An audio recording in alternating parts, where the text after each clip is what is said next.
I just met with Andrew and wife of Carl Sagan, Oh who yeah, directed Cosmos. I'm generally a big fan of Carl Sagan. He's super cool and had a great way of putting things. All of our consciousness, all civilization, everything we've ever known and done is on this tiny blue dot. People also get too trapped in their like squabbles amongst humans, and there's not think of the big picture. They take civilization and our continued existence for granted. They shouldn't do that. Look at the history of civilizations. They rise and they fall. And now civilization it's globalized. And so civilization, I think, now rises and falls together. There's not geographic isolation. This is a big risk. Things don't always go up.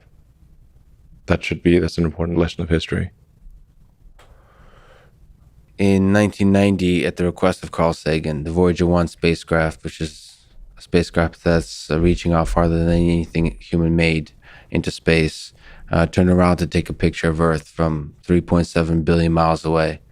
And as you're talking about the pale blue dot, that picture, the Earth takes up less than a single pixel in that image. Yes. Appearing as a tiny blue dot, as a pale blue dot, as Carl Sagan called it. So he spoke about this dot of ours in 1994.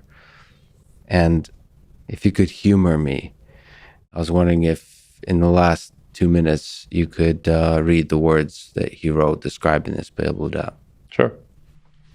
Yes, it's funny, the universe appears to be 13.8 billion years old. Earth is like 4.5 billion years old. In another 500 million years or so, the sun will expand and probably evaporate the oceans and make life impossible on Earth, which means that if it had taken consciousness 10% longer to evolve, it would never have evolved at all. Just 10% longer. And I wonder how many dead one-planet civilizations there are out there in the cosmos that never made it to the other planet and ultimately extinguished themselves or were destroyed by external factors. Probably a few. It's only just possible to travel to Mars, just barely. If G was 10% more, wouldn't work really. If G was 10% lower, it would be easy. Like you can go single stage from the surface of Mars all the way to the surface of the Earth, because Mars is 37% Earth's gravity, thereabouts. We need a giant booster to get off Earth. Channeling Carl Sagan. Look again at that dot. That's here.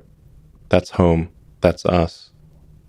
On it, everyone you love, everyone you know, everyone you've ever heard of, every human being who ever was, lived out their lives.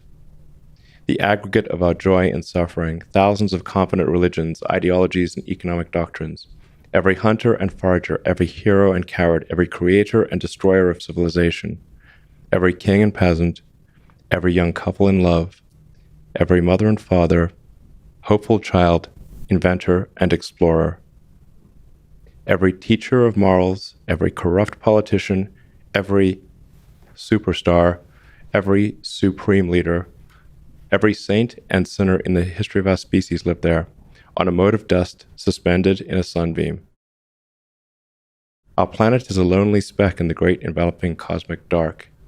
In our obscurity, in all this vastness, there is no hint that help will come from elsewhere to save us from ourselves. The Earth is the only world known so far to harbor life. There is nowhere else, at least in the near future, to which our species could migrate. This is not true. This is false. Mars. And I think Carl Sagan would agree with that. He couldn't even imagine it at that time. So thank you for making the world dream. And thank you for talking today. I really appreciate it. Thank you.